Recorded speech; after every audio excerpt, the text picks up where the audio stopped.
In July 1957, British Prime Minister Harold Macmillan gave a speech where he uttered, and I quote, "We have never had it so good." In a way, he was right, but in many ways, he was also incredibly wrong. You're probably wondering what that has to do with the film that we're going to be discussing this evening. Uh, well, actually, it has a lot to do with that.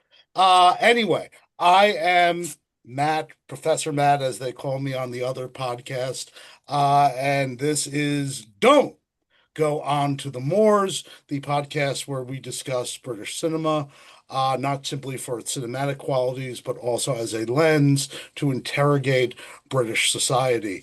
Uh, and I am joined tonight with my partner in crime, my star former student, Paul. Paul, how's it been, my man? It's been all right. We're just hanging out, another long day of work at the Historical Society. We're just starting to get some work done over there, reorganizing some stuff, and got some events coming up. We'll be announcing the Derby soon, so get ready for that. Is that going to be in October again this year? End of September, yeah, that should Okay. be good time. Cool, cool, cool. And you guys are doing the History Under the Stars series again this summer. That's right. Yeah, we started that already. Our next one's next week on Wednesday, May 6th. Anyone who is in the Delaware County area, the greater Philadelphia area, come out to State Street and come out and support Paul and his, You can drink beer. crew. Yes, and you can bring beer. So, cool. I am well. The semester is swiftly drawing to a close. In fact, tomorrow is the last day I'm going to be on campus until Sick. May 18th, which is nice. Uh, and right, I've got some stuff planned for the summer. In addition to obviously this pod, there's the Too Many Guys soccer show, which I'm going to be back in the saddle doing, the occasional Liverpool update with men like Brian. Also, the Eastern European report because he is Slovak American, so he gives a shit about, the game in weird parts of Eastern Europe like myself. But also a couple historically themed episodes, especially because there's a big stupid tournament happening in this country this summer. So expect, to be seeing quite a bit of me on that channel. And other than that, just some basic news in relation to, film releases that the listeners of this program might be interested in. Hammer, who keeps putting out these, non-Hammer British horror Blu-rays. Uh, since last we spoke, they've been doing some work. They have released a restored version of Dr. Blood's Coffin. Have you ever seen that one, Paul? No, It's no. actually really good. Uh, Okay. I would actually recommend it. Maybe we can talk about that on this program. And something called The Snake Woman, which I will freely confess is not very good. But because I'm a sick man and I'm a completist, I bought the DVD or the Blu-ray. So that's coming at some point. And then they just released, I think yesterday, they're going to re-release because it's kind of hard to find this in the American uh, market, or it has been for a bit. The 1970s Murders in the Rue Morgue, Hmm. uh, which isn't actually the Poe story. It actually is more the Phantom of the Opera and Okay. less Murders in the Rue Morgue. It's really, really good, though. It's the same director that did Cry the Banshee and the Scream and Scream Again. Cool. Uh, Okay. and I'm drawing a blank. Herbert Lom. Uh, it's something. It's a film worth checking out. As indeed is the film we're going to be talking about tonight. Uh, we've done some, sort of gothic period piece. We've done Out There, Jess Franco. We've Mhm. done a holiday crime caper. Uh, we haven't done a comedy. And Yeah, so yeah. I wanted to rectify that. And there were a couple that I had in my mind, and I'm sure we'll talk or, eventually cover some of those.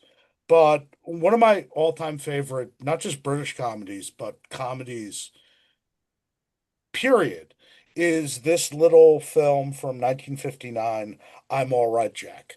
Paul, I know you have some experience with this film because I'm almost positive that the two of us watched it in my old crib. Is that Yeah. correct? So this was a repeat viewing for you. Yes, but this time I got an opportunity to watch it a little more uh, like deeper. Just because like when we watched it, I'm trying to remember. I think we had a few beers, Well, but we weren't sober when we watched it. no, but Yeah. it might have been like a late night one. But I do remember watching it and being like kind of transfixed, like, oh wow, this is like really ahead of it. It was very much ahead of its time in that respect, especially how you framed it for me before we watched it. It's like, oh wow, okay, Yeah, this is one of the last of the Bolting brothers satires. The Bolting brothers were a duo who wrote, produced, and directed a whole bunch of films in Britain. They started in the industry in the 1920s, but they're most known for this series of satires they did from about the mid 50s. So I think the first one's 56 yeah, to the early 60s. Uh, and for my money, this is the best of the lot. It is weirdly enough a sequel. that's So right. You told me that. Yeah, yeah, so the from up the creek. no, no, no. No. Everyone assumes that it's Up the Creek because that's the World War II film with Peter Sellers, Yes. who's in this film. Sellers is not in the first film, although Ian Carmichael, uh, Okay. Richard Attenborough, Dennis Price, Margaret Rutherford. They're in the original film, but it's also a World War II film. It's called Private's Progress from Okay. '56. It is it is really hard to find a copy of that in the Interesting. United States because, I'm All Right, Jack did pretty well internationally, and Yeah. Peter Sellers obviously becomes an international star, by the early 60s. So, Americans would gravitate to this one. He's not in the first one. Private's Progress is pretty good. I have an old British DVD and I have a region free player, so I can obviously watch it. And me and the wife revisited it. Well, I revisited it for the first time in like 20 years because I saw it. Speaking of not sober, I saw it at like 1 o'clock in the morning on PBS, like back at my parents' house. And I Oh was wow. like, Okay. oh, wow, this is weird. This is like the same guys who did I'm All Right, Jack, only to find out years later, oh, this is actually the film that spawned the other film. Uh, it's funny. It's got a great cast, and indeed, Sure. Yeah. go over to this one. It also stars, and it occurred to me, we haven't done a film with this guy yet, but we might have to rectify that before the year's out. The film stars a stupid young, precursor Frankenstein Christopher Lee. Oh no way. German. And indeed, he not only spoke his own lines in German, he dubbed Dennis Price's lines in German. So not only do you get to see Lee, you get to hear Lee. You get, two Lees for the price of one. Wow. If you Okay. can find a copy of Private's Progress, or if you ever want to like take it in, because I have a copy and I have a region free player, uh, we could do that. But any of you guys who are listening out there, see if you can hunt down a copy. It's worth checking out. Okay. The film that we're talking about tonight, however, I think is the infinitely more superior film, and in a lot of ways, the more socially, culturally aware or relevant film. Uh, so, uh, the long and short of the story is some of our returning characters from Private Progress uh, are up to some shenanigans at a British industrial concern. And the film really is an exploration of British industrial relations in the post-war era of affluence, I guess we could say that, right, going back to Harold Macmillan's speech, and of, really American style consumerism. And we'll talk about this after we get through some of the production stuff. Uh, World War II changed everything.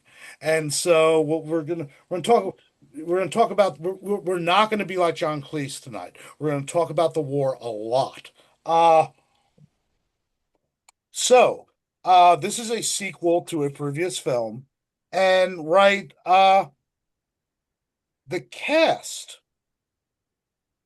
is kind of a who's who of British comedy and British cinema of that period, right? We have Harold Carmichael, who I guess is our sort of Candide-like hero, Stanley Windrush, which choice of last name, even though I think it's the same in the first film, might be interesting, but more about that in a little bit.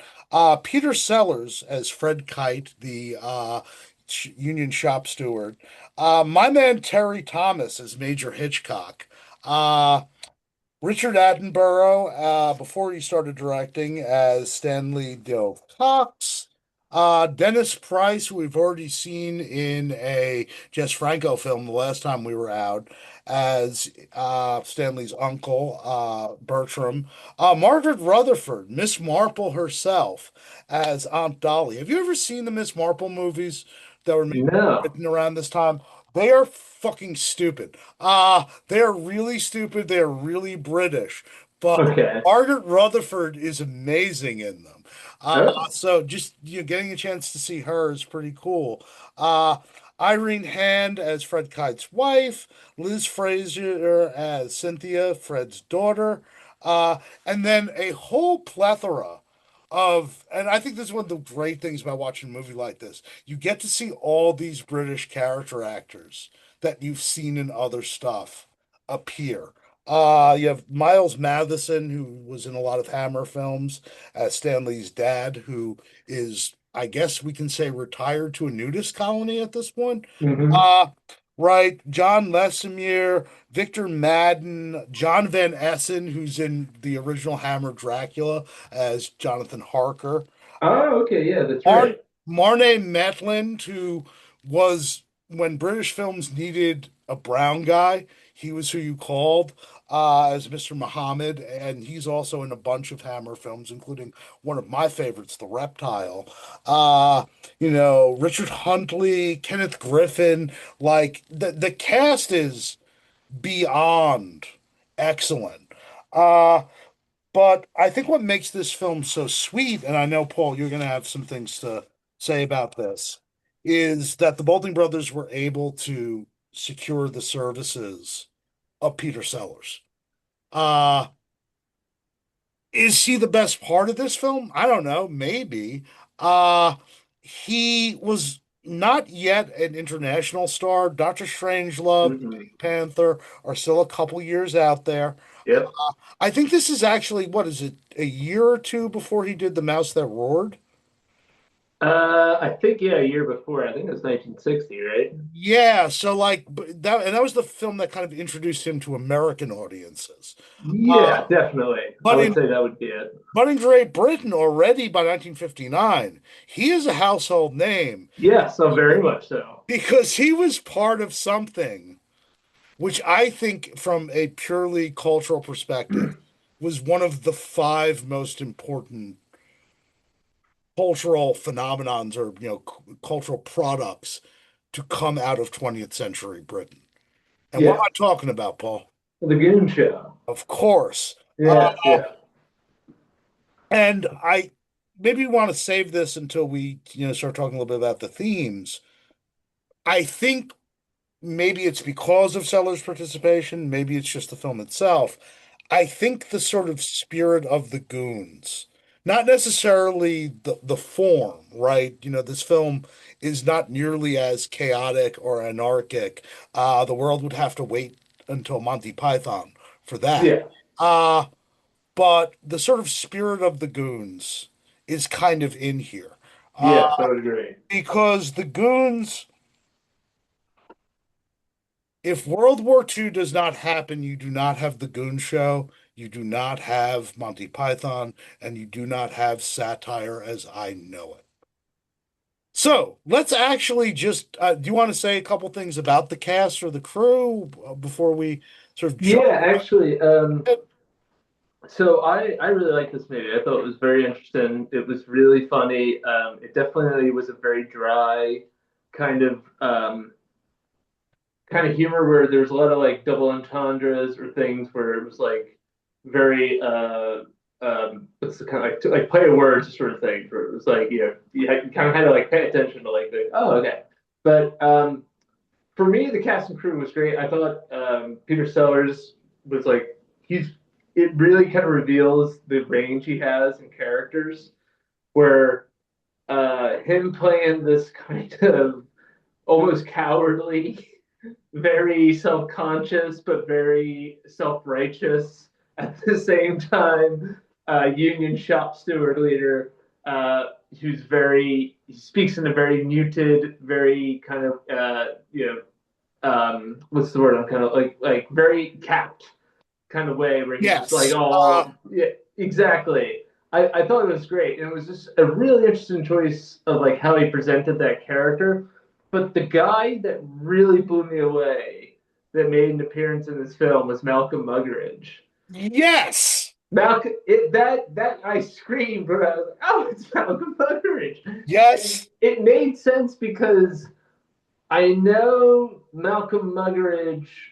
I'm pretty sure at that time was a born again Christian who was abstained from alcohol. I think at that point, like I think that was the point in his life where he was there. Yeah. Where before he was very much somebody who was a satirist who wrote for Look. He was somebody he was one of the first Brits to report from the Soviet Union and talk Mhm. about things there. He became very upset and, in his words, disillusioned with Stalin and Stalinism. Um, but it was like very shocking to see him there, and but it made sense at that time. I was like, he would be the guy like ITV would have like employed to be on this moderation show between the unions and the shops because it's It's really interesting. Not only do you get Malcolm Muggeridge, who much like the Bolting brothers, what started out as a man on the left, yeah and because by the time you get to certainly the late 50s, everyone knows the excesses and the crimes of Stalinism. yeah Uh, Much like George Orwell, kind of go a little bit, they go more right of center the older they get. Uh, it's interesting. The film has him, and shame on me. The film actually has two goons. Did you catch Andrew Timothy? no where was he in that So he's the BBC announcer. oh I I heard thought that that name voice was familiar when I watched revisited the film on Sunday, and I was like, I freaking know that voice because he's the guy who, is all straight-laced and serious before the freaking madness because starts. when he made the announcement like this is the BBC home service.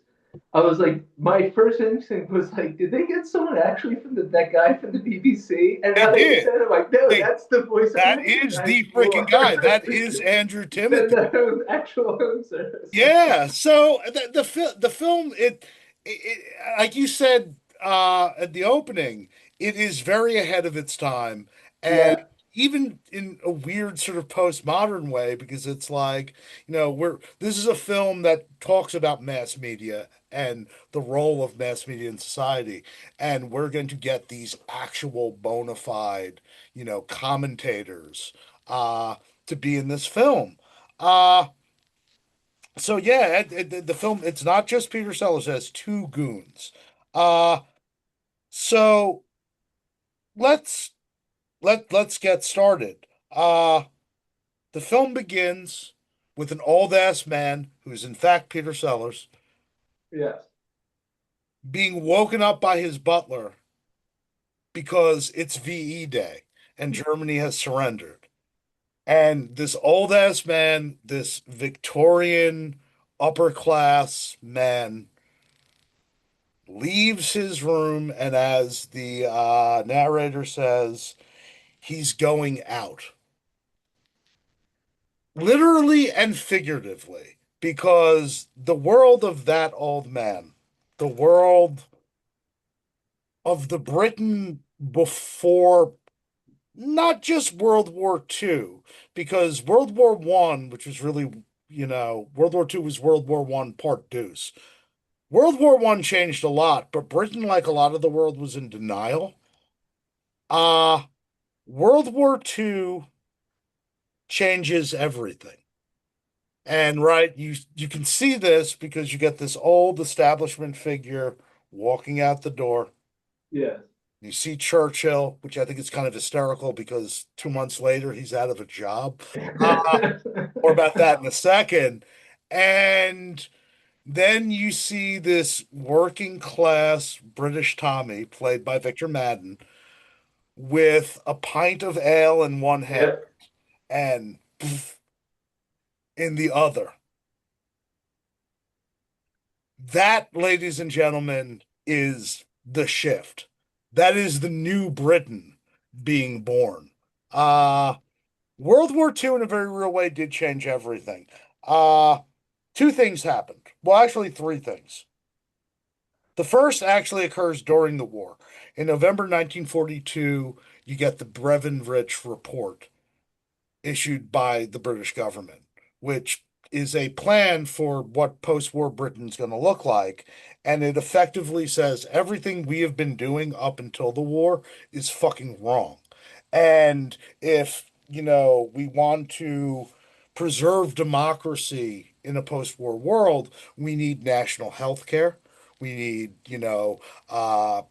national housing. We need Social a benefits. welfare state. We need to redefine what democracy is and transform it into a social democracy. Way ahead of its, way ahead of its time. And then in July of 1945, just 2 months after the events in the prologue of this film, Britain has a general election, and Winston Churchill, the conservative, runs on a ticket which essentially says, I won the war, vote for me, but nothing is going to change. And the British public, and particularly the British working class, goes out in mass and says, Labour wins in the largest landslide in British electoral history.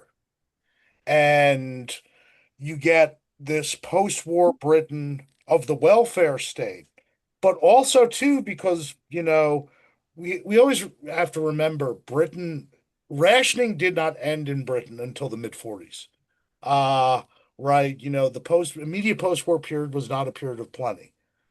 Oh, ration was left till even the 60s, I think, right? No, it was gone by then. Okay. But it was, I think, at least the first 5 years after the war was like during the Korean War. Yeah. You Okay. know, But by the time you get to the mid 50s, Britain has detangled itself from India and increasingly other of its colonial possessions. More about that too, because that's important. But that American Marshall Plan aid and Marshall Plan, and I guess what you would say American style mass consumerism comes in. And so, by the time this film was made, in the late 50s, which is really only 14 years after the end of the war, the Britain of the late 50s looks a hell of a lot different than the Britain of like the late 30s. The transformation is in many ways right massive. And right, it changes not just British society, but it changes the composition of the British working class. Right. Uh Working class attitudes. For the first time in Britain, you have mass advertising, mass consumption. And right, this is the Britain that J.K. Galbraith called in his 1958 book, which just a year before this movie, The Affluent Society, right? Uh, and the film, I think, does a wonderful job of addressing and sort of talking about, well, what does, industrial Britain, what does Britain in this really radically new age look and feel like? Uh, right down to, dare I say, our friend Peter Sellers' character, Fred Kite. Uh, I sent you some literature in preparation for this. And so, did you get a chance to read those by any chance, Paul? Yes, I did. Yeah. So, you know, in Andrew Marr's The History of Modern Britain, which by the way, I've used as my textbook in my Modern Britain class. I'd actually highly recommend it. Uh, you know, the shop stewards that were coming up in the unions, particularly after the war, were these younger, more militant people that had filled that gap during the war years when the old heads were away. Right. And these are the people that could get deals for people and, right, could sort of step up to the plate. The Fred Kite character is sort of a hodgepodge of these younger, more militant shop stewards. Uh, and pff, it's pretty it's pretty clear just by his like reading list, even though uh Peter Sellers tells us throughout the film, his political affiliations is between his conscience and the ballot box. Uh Fred Kite is CPGB, right? Like that's pretty obvious. Yeah. And it's weird because, in most histories of modern Britain, we talk about the British Labour Party, we talk about the labor movement by and large. The British Communist Party kind of gets left out because by the 1970s they've split into like eight different factions, all saying that each other is wrong. And you have Trotskyite groups who believe the Fifth International is going to happen in fucking space, uh, and stuff like that. But the British Communist Party, at least until the early 60s, uh, had seats in Parliament. Not many, but they had seats. And they controlled a lot of the city councils in the North and the Northwest. Uh, so, it's not surprising that the Fred Kite character is not just one of these younger, shop stewards that cut their teeth during the war and also cut their teeth with the rising expectations of what the new post-war world would look like. Uh, but Homeboy's kind of a ridiculous, if this makes any sense, a ridiculous tanky. A Oh, tanky, did you say? he's kind of a ridiculous tanky. What's a tanky? So it's a term actually that comes from this period. So in 1956, Like a drunk tanker? well, so no, Nikita Khrushchev gives his little secret speech, which isn't very secret, where he says, for the last 20 years, we've been fucking up. Stalin was wrong. Uh, and then a couple months later, Soviet tanks come tear-assing into Hungary. Hmm. The British Communist Party, this is the first big split. And you get like the reformist wing that included people like some of my heroes, like E.P. Thompson, uh, Yeah, okay. historian. And then the people that stuck with the Soviet line were called tankies, right? Because they supported the tanks rolling into Gotcha. Budapest. Fred Kite is kind of a tanky. Uh to the point that, his admiration for the Soviet experiment is sort of gleaming. And one of my favorite lines in the whole film is when he's talking to young Stanley, who he's taken Hmm. in as a lodger, and he's like, "Yeah, Russia, all them cornfields, LA in the evening." He's this ridiculous character, and I'll keep it real. I mean, being a union man myself, Fred Kite is exactly the kind of man that when you have a union meeting, you're like, but at the same time, he's exactly the kind of guy you want as your shop steward. Uh, Yeah. that's a good way to put it. So that character is just an epitome of that particular generation, which by the late 50s would now be sort of middle age, that were coming up in the working class movement. But as the film does a really good job of addressing, the worker in the late 50s in Britain was not the same as the worker pre-World War II. Uh, the working class was changing, it was getting younger. Yeah. It was getting a lot more materialistic, which a lot of contemporary commentators on the left were like, in this age of influence, in this age of mass culture, right, the working class is somehow going to lose its soul, lose its, radicalism. And I think there's something to that, right? In an era of mass consumption, class consciousness does sort of get a little wonky. But, I want to cycle back to the quote that we opened with today, the Harold Macmillan quote. And I said, he got some stuff right. This is a quote from the era that this film was made in. Ordinary people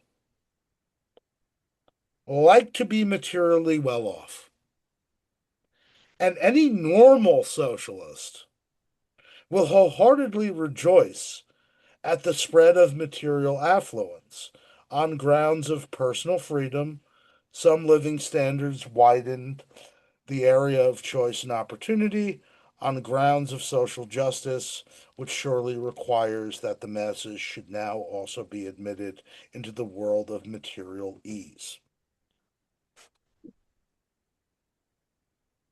Mass consumption has its problems, and we'll talk about that a little bit. But this film, and I want to sort of end the pod on this topic. Tankies, which still exist, by the way. Right, they're back. There are some people on the hardcore left, colleagues of mine, who really, really hate this film. Mm. And I think the quote that I just read should be a healthy reminder that, look, socialism isn't cornfields and barracks. Socialism is enjoying a weekend, enjoying the footy, enjoying, some beers, and ensuring that the work that you do is evenly, and the wealth that is generated is evenly distributed in a society, so that you could enjoy these very sort of, dare I say, basic comforts Mm. regardless of your socioeconomic class. So, like I said, before we end tonight, I want to address, because there's some people that are like, this is a right-wing film, this is an anti-union film. I could see that. I Yeah. can see it, but I I think it's I I think I it's very lacking in nuance. I think I would agree that that opinion lacks a lot of nuance because it fails to address the fact that when this film was made in the context it was made in, even the British quote left that this film would have been made to appeal to would have agreed with a lot of the points to it because there was enough of a nuance then to kind of determine like even in our movement there can be cronyism, there could be laziness, Mm. slothfulness, people who take advantage of the of what we're And trying to do it's not here. like the film plays it easy with the But it British right and the upper classes either. No, but it creates that mirror where it's like, Yes. look, we know it's very under it. It makes no effort to drag out like, look, the upper class is crooked. Like it's nakedly so. They enthrall in it. They trust that the law will be on their side because of it. Well, let's Whereas the working class needs to be, like the guys playing the card games on off duty, like they have to hide the fact like that they're or the guy or the fact that like this one guy when he gets the speed test done, And they're like, well, who was there managing? Like, that's a job for someone to be like, well, wait, you gotta make sure that guy's not coming around speed That tested. that's Yeah. why union gigs are great because there are jobs where you just watch cones and But, shit like that. and that's what the satire was that even in those things that are established to ensure that your job will be meet a certain Protect. Yeah. standard, that you it will be kept, that you will be employed, there's still people out there that can take advantage of that. And that's really like I think a valuable critique because it's a reminder of like while the system is not, while the system is absolutely justified into what we want, there is still going to be flaws to it, and you Well, have and to adjust to that. before we shift to the other side, right, upstairs versus like Yeah, downstairs, I think another reason why a lot of like I I, I call them born again lefties or evangelical lefties, mm.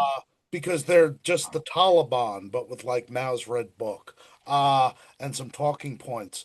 Also, really having a hard time with this film is because, again, the lack of nuance. The film is very, how should I put it, extremely honest, right? Because I think a lot of lefties, hardcore lefties, like their workers in their movies to kind of be almost like heroes from like, Soviet socialist realism. Sure, Right? yeah, They are the heroes in the Marvel fucking comic book notion of heroes. Right? Which is why the Superman in the Soviet Union arc worked so well. Because Superman yeah, is inherently boring. So he lands in the Soviet Union and he becomes a Stalinist. Of course he would. So the film is extremely honest about the phenomenon, which isn't just, unique to the British working class, the phenomenon of white working class racism. yeah, Uh, our organized laborers are, wretched of the earth, are not aren't very guarded with their opinions about their fellow, workers of color. In fact, mhm. uh, one of the points after, the owner of said factory, which by the way is a missile factory, because right, one Yeah, war ends, but the Cold War immediately starts. So you have this giant missile factory, which I guess we assume it's somewhere around London. yeah, I think so. They Uh, don't really necessarily say where, but I think you're to assume it's just like outside of London Yeah, somewhere. one war ends, but another one starts. So you have this giant, British industrial, combine making missiles, not just for, the domestic market, but for export. More about that in a second.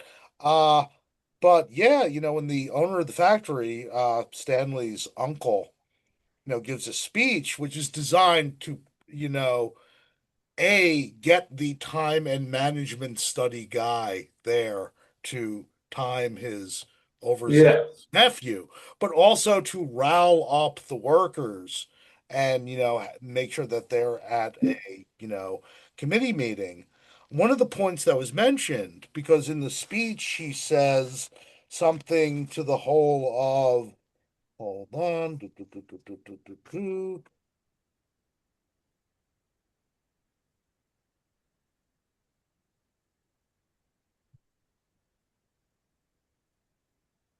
and for the life of me, I can't find. Aha! Export or die. Uh, yeah, right. And that, he makes a point to mention, workers of all creeds and colors. And the first thing that this, entirely white, largely skilled labor force, uh, at this plant has to say is, oh dear God, this means that they're going to be importing, as they put it, the blacks, labor. just like they did on the buses in Birmingham, which by the late 50s was certainly a phenomenon. Uh, and they're going to undercut our wages by hiring cheap labor from, you would imagine, the West Indies or, what used to be British India. And indeed, right, that's another one of these big changes that comes with the war The British Empire, it hangs around for a while, but if I can borrow a line from Python, it's not dead yet, but it's not all that well. But as a consequence of that, too, you have this mass migration for the first time really in British history of not immigrants. I mean, there were waves of immigrants going back from, the 19th century, from Ireland, and even like Bohemia, right? Uh, but non-white colonial or former Yeah. colonial British uh, labor. And we have to be mindful of this. This film was made in 59.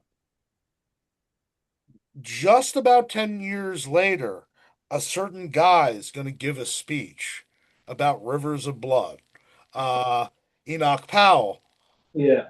And one of the most confounding things for a lot of commentators in the late 60s was the fact that in certain places, not across the board, but in certain places, Enoch Powell, because he decided to go in your face and, address xenophobia and address these fears of the other, he was really the first post-war British conservative politician to pick up any kind of white working class support.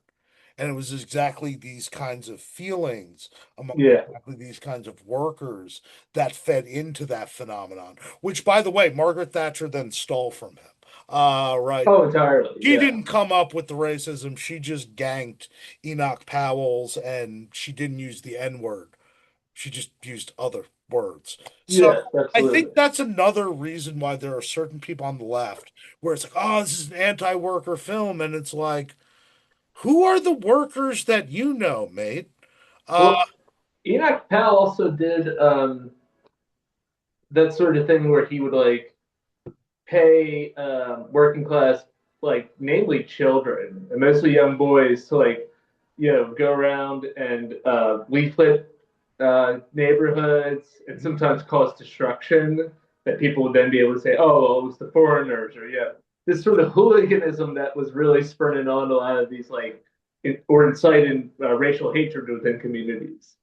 well, and also too, it's funny you mentioned young people. I guess the kids of these workers too, because Yes. by the time they're coming up, the jobs that their fathers had and the union protections their fathers Gone. had are gone. Not because of black people, but No. because of the conservatives. Yeah. Right. And that is, whether we like it or not, Generation National Front. Those are your skinheads, right? Yeah. In the No. mid Yeah. They just became these people. yeah. So we've talked about the workers. Let's talk about the other side of the equation. And I guess our protagonist, uh, young Stanley Windrush, played by Ian Carmichael. And I thought it was weird too because the issue of race and immigration is addressed in this film. And, that first generation of really black West Indian Brits are referred to as the Windrush generation because the first ship Hmm. with them coming in the late 40s was the Windrush. Uh, at first, I had in my notes, I'm like, I wonder if that's a coincidence. But then I was like, nah, this guy's in the previous film. So unless the Bolting brothers had the sequel in mind, I don't think Yeah. it's intentional. I think it's just an interesting coincidence. Uh, Stanley Windrush, can we say upper class twit? Yes. Yeah, he's Oxford educated, and he comes from obviously good a Yeah. good It comes from family. He he's comes upper from class. Yeah. yeah. So he's in the first film, Private's Progress, uh, where he foils a art heist. Uh, Perpetrated by Richard Attenborough's character, Coxey, and his uncle, who's an officer, Sir Bertram, played by Dennis Price. By Hmm. the time we get to this film, Sir Bertram owns the missile factory. Coxey owns another industrial combine. We'll Right. get that in a second. And Stanley is out of college and he has zero skills because he's an upper class twit and Doesn't need them. you don't need the skills. So he's determined to find work in this new wonderful Britain. And so you get this upper class guy, and this is hysterical. This is just I'm going to address this in a little bit. Uh so hardcore lefties want their workers to be, like, the guys from, Stalinist propaganda films. The perfect worker for the conservative, I don't think is actually all that different. And No. in a weird way, the interloper, our friend Stanley, might actually be that worker. Stanley does something ridiculous. He goes to the frickin' labor exchange. Uh, you don't need to go to the labor exchange, but he goes there anyway. And the labor exchange is going to find him a job. And all of these jobs are in these new confangled factories in this new confangled world of, Britain of mass consumption. He tries to get a job at a laundry detergent factory. Yes. A laundry detergent factory that has several different varieties of laundry, all of which are in laundry detergent, all of which are in fact the The same. same. The only difference is the packaging. And the price. And the price because and Stanley being Stanley, and I think I mentioned earlier, he's kind of like Candide. Hmm. He's genuinely well-meaning and he is honest to a T. Uh so Stanley opens his mouth and they're like, nah, you're not fit for this, man. He then goes to a confectionery factory where they're making, I guess, the British equivalent of Twinkies. Yeah, they look like what do you call them? Rollies or whatever. Roll jelly rolls or something. Much like our American equivalents, Yes, they exactly. are terrifying. They are sweets crafted by the industrial era. And indeed, the factory is more like, an auto shop mixed with a chemistry lab. Uh, he manages to screw that up as well. And Oh, Matt, hold on one second. I'll be right back. I'm sorry. One second. well, while Paul, steps away for a bit. So Stanley is despondent. But then his uncle, Dennis Price, and his old war buddy Coxey, they come in with a solution. He's going to get a job at Uncle Bertie's factory, but not in management or anything like that. In fact, his old commanding officer, the Terry Thomas character, is the middle management. He's going to get a job on the factory floor as an ordinary worker. Okay. If you weren't an upper class twit, your mind should be like, okay, something's fugazi here. But nah. So Stanley takes the job. He is welcomed into the working class. Because initially there's a complaint because they're like, there's no way this guy's a worker. He has to be a time and management. Yes. And for those of you who don't know what time and management studies are, this is Fordism in action. This is when usually someone from outside of a company with a stopwatch watches your ass and determines how efficient or non-efficient you are at your job. And this information is used to do awful things like, you know, uh, get rid of people, make people redundant, etc. So initially, the works committee's like, this guy's not a worker. But then Terry Thomas is like, oh, I'll fire him. Can't do that. So No. they take Stanley under their wing. Fred Kite, the shop steward, who we've already talked about, Peter Sellers, takes him into his home. mainly because he's an educated man and he wants to talk the finer points of Marx, Engels, and Lenin uh, with Stanley, which talk about the last guy on the planet for a number of reasons that you'd be wanting to talk about that too. Uh, but it becomes apparent very quickly that the reason Stanley's been sent in is not, because his uncle wants to, set him up for the future. He wants Yeah, to yeah. set him up. Missiles has a big arms deal in the works with an unnamed conservative Middle Eastern country. And Uncle Bertie and Coxie being who they are, and if you've seen the first film, you know that they're shysters.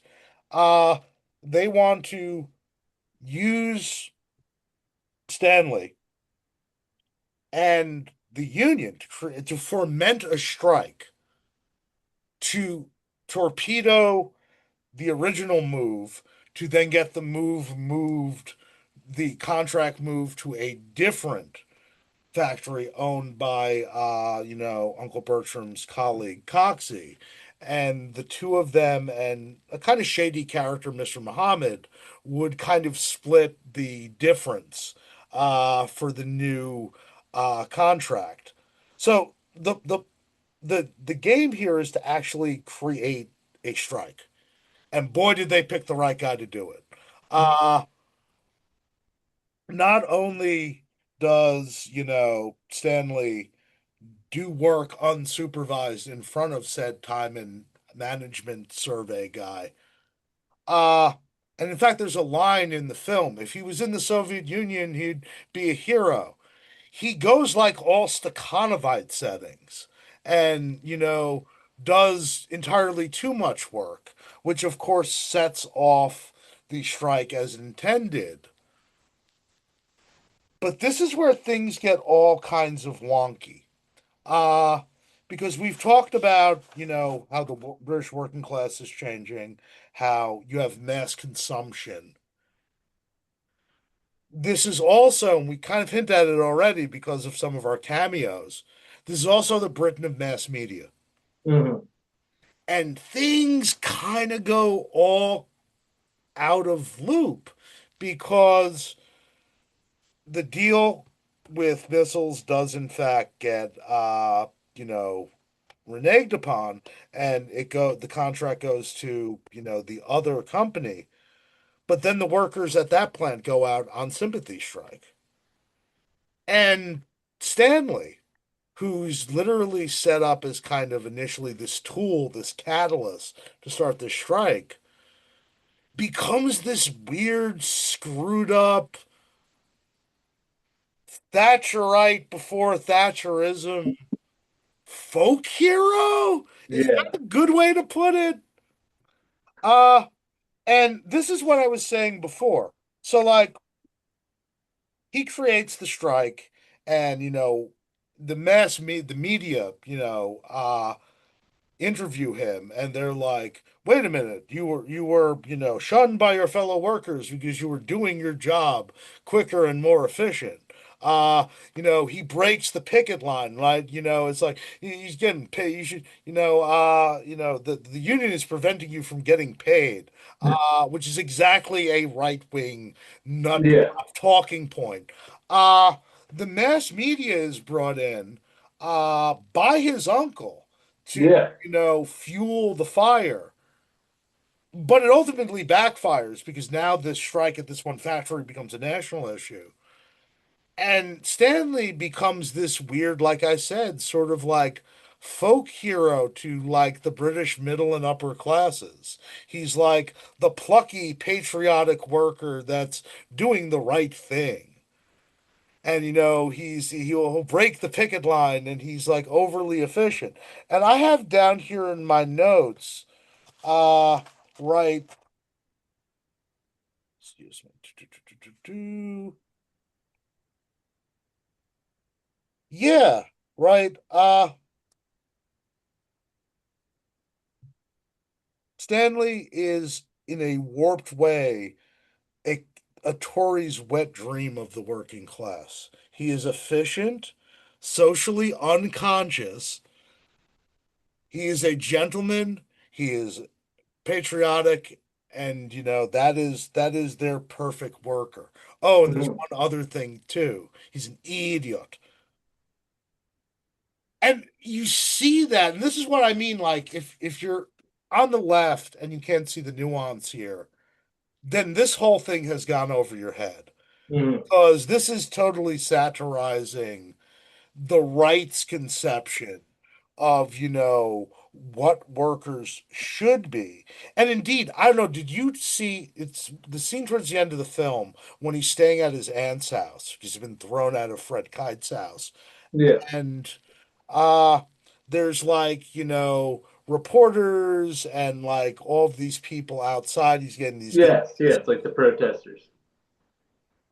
but particular kind of protesters. Well, no, the one has a sign Empire Loyalists against strike. Yes, and who Yeah. are the Empire Loyalists, Paul? It's the upper class. They're the ones Well, who. no, it's even more insidious. That's what Sir Oswald Mosley rebranded the British Union of Fascists as. So Ah, he's a okay. fascist wet dream. He's white. He's a gentleman. He's efficient. He loves to do his job. So he is like a worker, but he's a totally unconscious worker. He's kind of a fascist wet dream. He's a moron, which is the Yeah. point. Right? I when I hear some leftist criticisms of this film, I'm like, you really didn't watch the whole film because yes, the unions, the British working class are satirized. And yes, the issue of white working class racism, which newsflash, it's real. Uh, it's addressed. Yeah. But if you think this film is easy on the bosses and easy on, like, I don't know, socially unconscious workers or, the establishment, I don't know what movie you watched either because they're taken to task as well. Yeah. Uh, so, right, Stanley inadvertently becomes this, like, again, weird fascist wet dream. But the strike, which is really supposed to be local, becomes a general strike because we now live in an interconnected mass media universe. And so like everyone has a radio. A lot of people have televisions, but if you don't have a television, this being Britain, where can you go and watch the telly? The pub. Go to the pub, right? Yeah. You know? So the plan has gone astray, and right, his uncle, they want to buy him off to, just leave, and then, the union can come back. Right. And so by the end of the film, both the ownership and the union have kind of come together with around one thing. This guy has to leave. Right. Like, we're still antagonistic, but the only way that we can get anything done is that this guy, this agent of chaos, if you will, he has to get the hell out of there, right? And again, too, by the way, if you think that this film is easy on the elites, just watch the press conferences with both the establishment and the unions during the strike. Uh, they say the same goddamn thing. Yeah. The Minister of Labor gets on and he's like, "I will take action, but I will be cautious," which means you're gonna do fucking nothing. Uh, Yeah. right, and you believe in nothing. Vice versa, they interviewed this other union shop steward, and he's like, "Obviously, we are in solidarity with our brothers, but."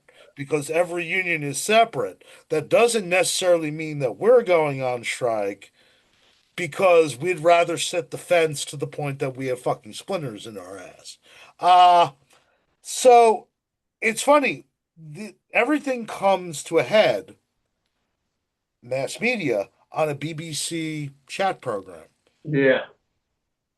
And right, this is after Richard Attenborough's character with a suitcase full of money is like, hey man, you're gonna get your cut too. Do what your uncle says and step down. Yeah. Apologize to everybody on air and then just leave. And I think this is where the film, if there is a message of the film, which is applicable to British society as a whole, Stanley goes berserker and he, exposes his uncle, rips Fred Kite for his hypocrisy, and he throws the bag of money. And everybody, including the camera people, extras dressed as Vikings, go tear ass to grab that money because this is the society at the core of post-war Britain. The one thing that truly is important is how you're going to, as the theme song so eloquently puts, stack your whack. Hmm. And in that respect, because again, I've heard, oh, is this a right-wing film? And I'm like, yeah, not really. Uh, I can see how you could possibly read that. In this sense, and I think in a really cool way, it's good that Peter Sellers is with us. The film does what The Goons did, what Beyond the Fringe was about to do, certainly what Python would do by the end of the 60s and early 70s. Good satire, really good satire, isn't inherently it isn't inherently dogmatic. It could be ideological, there could be an ideological bent one way or another, but good satire satirizes everything and everyone. Yeah. And that's really, I think, that's the way that I've always viewed this film. Uh, you could, if you want, I guess, want to read some, right-wing things into it. Yeah, I mean, these aren't the workers here are not quote unquote the working class hero, but at the same time, I mean, the upper classes, the elites, they come in for it too, right? And so I think reducing this film to, oh, it's kind of a right-wing film. Well, it's anti-union. Well, yeah, it's also anti-boss. It's it's satire. It's critiquing everything. No one is left unsatirized. And for me, and I think I can speak for Paul as well, that's what good satire is. That's really what good satire is. Very quickly, right, before we get out of here and say our final words about the film, we addressed, the social, the economic, we addressed the issue of race. Very briefly, I want to address the issue of gender and youth culture. Uh, And again, maybe this is where some of the working class characters, uh, or some people on the left, you really have issues with the working class characters. Uh, Fred Kite is most likely a card-carrying communist. No, he is comrade. He treats his wife and his daughter like ass. Hmm. And the division of labor in the Kite household is hella fugazi. And by the way, shout out to my wife. She was like, this is how this guy's a British worker and he's not Italian or Polish or anything because he can't cook. Uh, no idea. He's probably never used a stove before. He's actually useless when it comes to domestic. Yeah, the house is a disaster when they're This is gone. when his wife and his daughter go on strike because then, the strike magnifies to even greater levels. Right.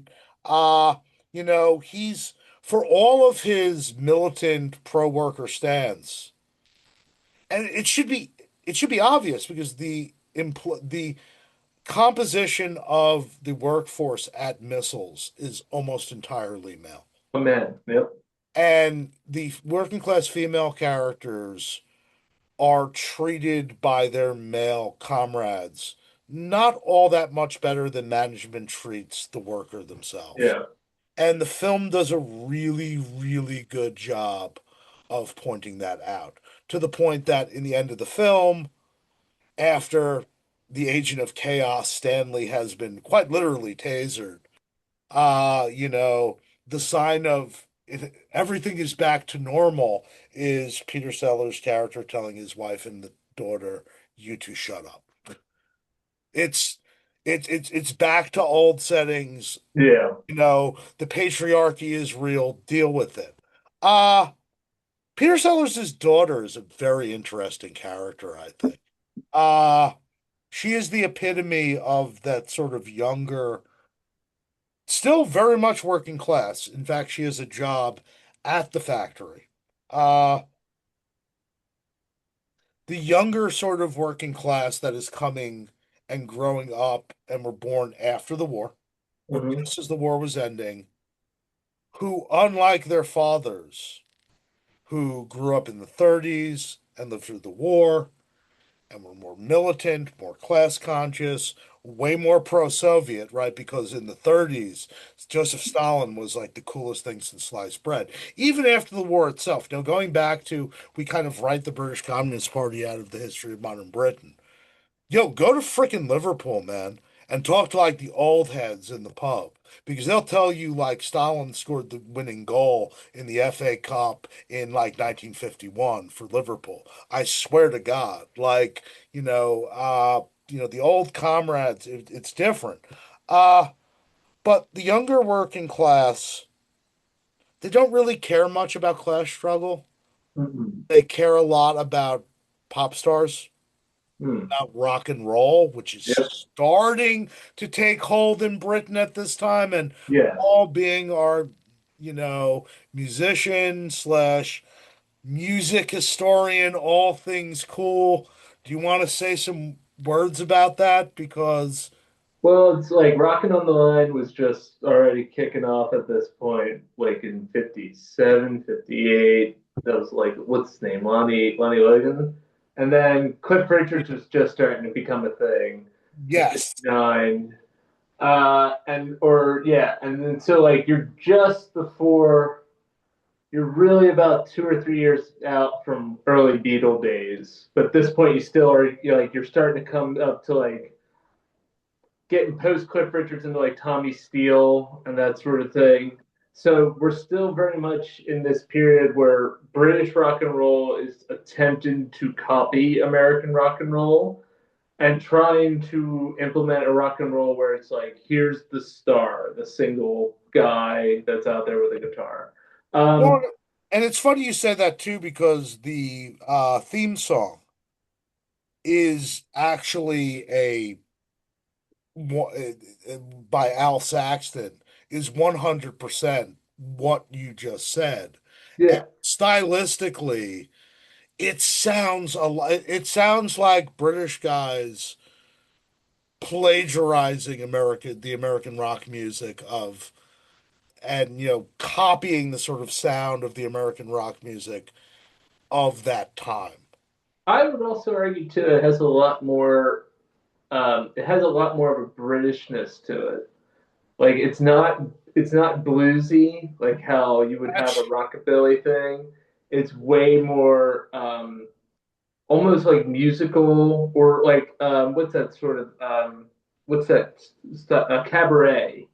It has like yeah, a kind of cabaret feel to it where it's like, hey, it's up and lively and like or like a bit loungy, like lounge at this point is still huge amongst like that's British true. upper class. So it's like these people who are probably coming from a nicely fair to do pub where there's a lounge band or trying to figure out what rock and roll is. Well, And they hear also, these records and they kind of incorporate it and it because the big difference I would argue is it heavily features guitar.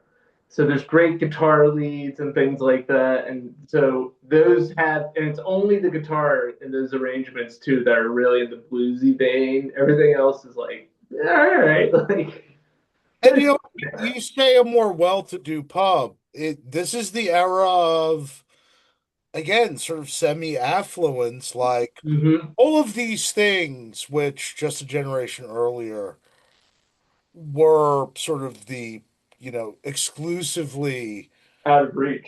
out of reach for the working class, now Yeah. are in reach. And I guess that goes back to why I have to occasionally, like, really, roll my eyes at, like, I don't know, our contemporary tankies that, like, have beef either with this film or with this notion that socialism isn't, a 2 week holiday so that Yeah. you could see your family and enjoy, like, have your mental health intact, right? Uh, I think it's really important to also situate this Britain because I think this film speaks to this Hmm. very real post-war reality. And this was a reality not just in Britain, but all of Western Europe. It varied depending on where in Western Europe, how much of one side of this thing you were going to get. The post-war Western European welfare state of the 50s and the 60s, and I'd argue well into the 70s, was a genuine attempt to chart a course between Coca-Cola Yeah. and America and Americanization and Karl Marx and the KGB. Now, in some parts of Europe, like in France and in, Italy, you got more Karl Marx than you did Coca-Cola. But again, this sort of notion where you have a genuine social democracy, but that and strong unions. I mean, that's kind of the said unsaid about this film is you need strong unions for this harebrained scheme of the upper class to even work. Right. Right. Uh Going side by side with things like mass-produced fucking laundry detergent and weird like British, Twinkies and television and rock music, etc. Well, with all that being said, Paul, is there any other points you want to cover before we sort of wrap it up? No, I think we've covered an awful lot. So I think, Uh, I adored this film. It's mhm. why I picked it. I cannot recommend this film enough.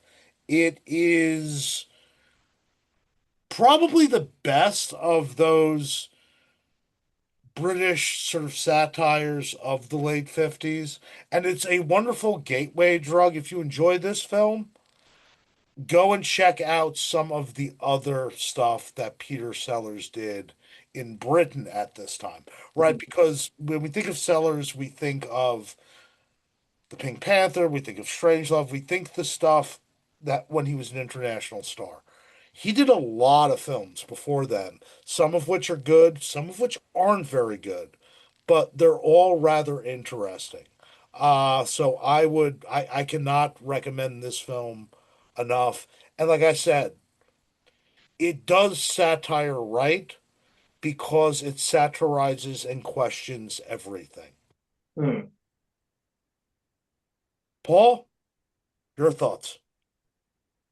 I think it's a good movie to watch in terms of like a trajectory of British satire as it's unfolded, especially into the 50s and 60s. Like, this is just before Beyond the Fringe and when Python would eventually kick off and, the later 60s. But this is still a sort of satire that's tongue in cheek, but very well balanced. Because I think it's a good type of satire where not only is it criticizing, the upper class and like the corruption that they're in with that. Um, it also really reflects a mirror back to be like, hey, this whole thing we're really proud of, this union system and this thing that we take dear, it too has its problems, and there's no sense in laughing up if we're not going to look at ourselves and be like, yeah, all right, Yeah, and maybe that's the big problem with tankies, and you see this with Fred Kite in the movie. yeah, Colonists can laugh at themselves. No, exactly. And if Yeah. you can't laugh at yourself, man, that's sad. Yeah. I laugh at myself every day. Uh, Sure. I know how ridiculous I am. Uh, so, Paul and myself say you should see this film. The next time you'll be seeing us, we will be joined maybe with Dina. Dina had to step out this month because some stuff has come up. We don't know whether she's going to be available for the next episode. She will definitely be available in August because our friend Jen Fowler stole her chain and decided to do the Rocky Horror Picture Show. So she's going to be there for that.